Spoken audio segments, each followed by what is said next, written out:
गत एक मास धरी जारी रही मालकानगिरी जिलार प्रसिद्ध बड़ जात्रा।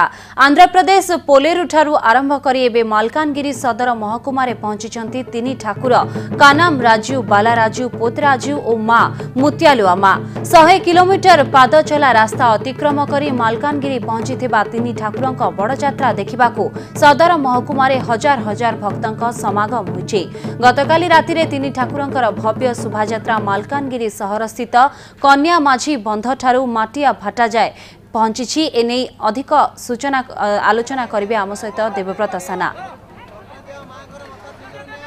एने अधिक आलोचना करिवे आम सहित आलोचना करने को सीधा सड़क जोड़ी होइछन्ती आम प्रतिनिधि देवव्रत साना। देवव्रत, प्रसिद्ध बड़ जात्रा एबे मालकानगिरी रे पहुंची तीन ठाकुर समस्ते उत्साह सहित भक्तिर सहित ठाकुरंकर दर्शन करुछन्ती। आउ कोन अधिक सूचना रही पूरापूरी माहौल केमिति रही एबे?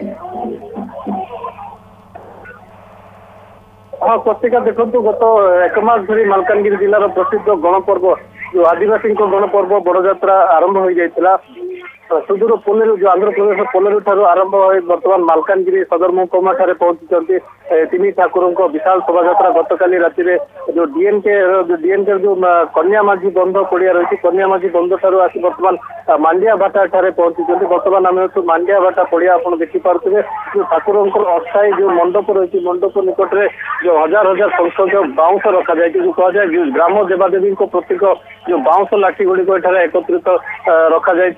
आज दिन तमाम एठार पूजा पाइबे जो कन्या माझी बंध ठारे पूजा पाइबे तीन ठाकुर कानाम राजू, बालाराजू, पोतराजू जहाँ कहुए कृष्ण, भीम और अर्जुन।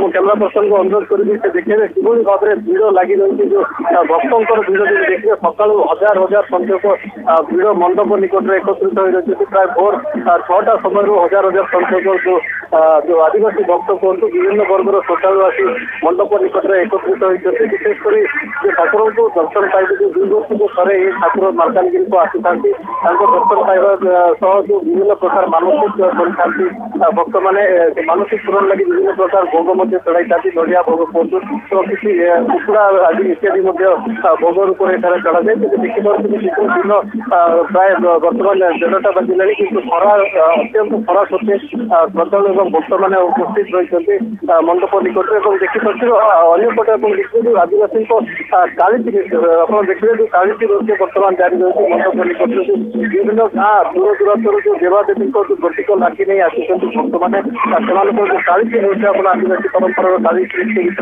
विषय देखिए कालीची नृत्य बर्तमान जारी रही। पत्रिका मोटामोटी कहुए बर्तमान जो मांडिया भाटा ठारे ठाकुर रही सन्धार आज पुणी बाहर मांडिया भाटा ठार मुत्यालुआमा मंदिर प्राय 2 किलोमीटर यात्रा एक भव्य शोभायात्रा पुनर्बार आयोजन हम मालकानगिरी सहर में। यात्रा प्राय 1 लक्ष ऊर्ध्व भक्तों समागम होबार व्यवस्था रही जिला प्रशासन व्यापक व्यवस्था सुरक्षा व्यवस्था कहतु अन्य व्यवस्था दर्शन जेहेतु आज सन्धार पुणी पुनर्बार मालकानगिरी सदर महकुमा मुख्य रास्ता पर हजार हजार भक्तों समागम बसिब जो बाउंश लाठी सह तीन ठाकुर विशाल शोभायात्रा आज पुणी एठार मुत्यालुआमा मंदिर को 3 दिन धरी आगामी 3 दिन धरी मालकानगिरी सहर यात्रा जारी रही।